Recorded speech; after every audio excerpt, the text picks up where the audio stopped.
Welcome, Dr. James Beckett, Sports Card Insights.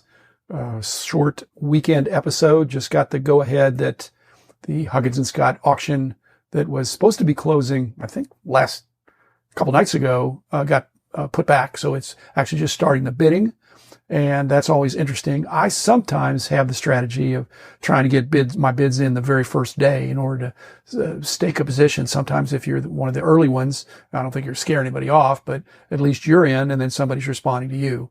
But I'm not going to get into what I'm bidding on. I went it took a different tack. First, thanks sponsors: Topps Media, Upper Deck, Beckett Media, Beckett Grading, Beckett Authentication, ComC, Heritage Auctions, Huggins and Scott Auctions, Mike Stadium Sports Cards, and Burbank Sports Cards. I looked at the Huggins and Scott auctions, one of my trusty sponsors, and I thought, the lots that I'm generally not interested in are the ones that get a lot of bidding activity because they tend to get bid up into the stratosphere, or at least into areas that are full value, or sometimes Heritage and Huggins and Scott and other good auction houses can get above retail for stuff, especially nowadays. So I just thought I'd go through the catalog very, very quickly and just identify at this point in time some of the lots that have got the most bids. There's a feature on their website, on their auction software, where you can rank the lots by who got the most bids, and it's only been a day. Maybe less than a day, but let's say it's been a day. 23 bids already on Barry Bonds game used bat, and it's from his Pirates days. And it always amazed me that he used such a short bat, but this is a real bat. And 23 people have already bid back and forth. The next one that had 16 bids was one of Huggins and Scott famous treasure chest lots. And sometimes those don't have great cards in there, but this one has a Koufax rookie, and so it's already got 16 bidders, and I think that puts me out if there's 16 bidders on the first day.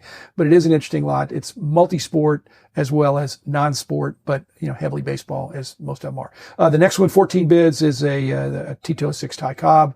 Enough said. Great eye appeal, a great card that people would want to have in their collection. I can see the demand there. Also with 14 bids was this lot 122, which was the shoebox collection. Again, 33 to 59, so kind of the golden age of collecting.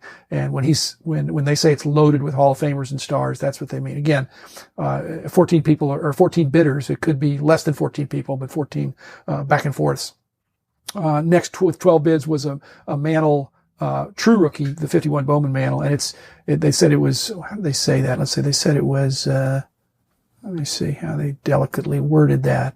Oh, perimeter modifications. It's perfectly centered. Unfortunately, it's graded authentic because it has been trimmed.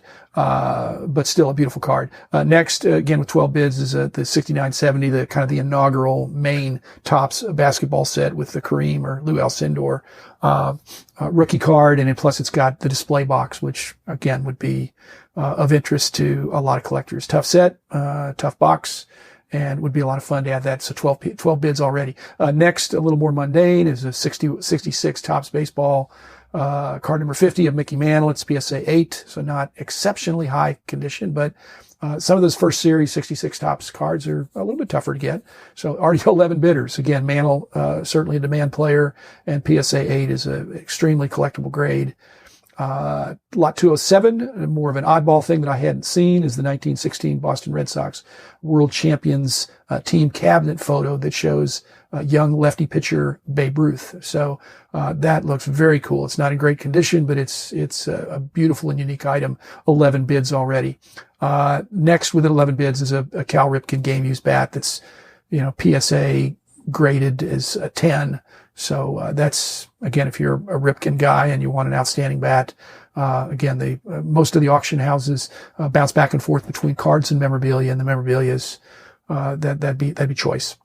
With 11 bids is a group of 12 Goudies that are PSA 5 and 5.5s. Not that much interest to me, but again, your 5 is a very collectible condition for Goudies.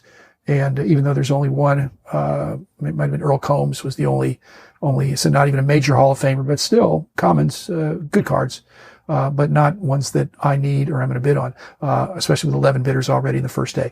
11 bids also on another multi-sport shoebox collection that has another Alcindor rookie and a Reggie Jackson rookie. Again, those are it's at least one of the things I like is they limit it to, they say this is between 1968 and 71. And I really see a lot more and more collectors that really are attacking the years of their youth.